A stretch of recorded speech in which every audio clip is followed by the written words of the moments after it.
नमस्कार. आज बनवूया व्हेज पुलाव. सगळ्यात पहिल्यांदा मी गॅसवरती कढई ठेवलेली आहे. कढईमध्ये तेल टाकलेलं आहे. त्यानंतर एक कांदा टाकलेला आहे, एक टोमॅटो टाकलेला आहे. मस्त तेलात परतायचं. त्यानंतर मी 2 हिरव्या मिरच्या घेतलेल्या आहेत. त्यानंतर जिरं टाकलेलं आहे, धने पावडर टाकलेली आहे, जिरं पावडर टाकलेली आहे. हे छान मिक्स करायचं. त्यानंतर मी याच्यामध्ये काजू टाकलेले आहेत, शेंगदाणे, फ्लॉवर आणि बटाटा टाकलेला आहे. हे छानसं मिक्स करून घ्यायचं. आणि त्यानंतर आपण याच्यामध्ये ॲड करणार आहोत तांदूळ. तर तांदूळ मी 2 वाटी वापरलेले आहेत. तर हे छान मिक्स करून घ्यायचं. त्यानंतर याच्यामध्ये पाणी ॲड करायचं.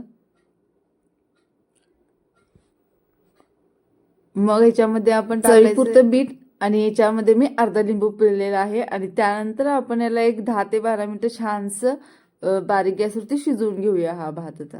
आणि त्यानंतर तुम्ही बघू शकता आपला मस्त असा हा व्हेज पुलाव खाण्यासाठी तयार झालेला आहे. खूप जास्त मसाला न वापरता आपला हा व्हेज पुलाव एकदम टेस्टी असं तयार झालेला आहे. रेसिपी जर आवडली असेल तर लाईक करा आणि चॅनलला सबस्क्राईब करा. थँक्यू.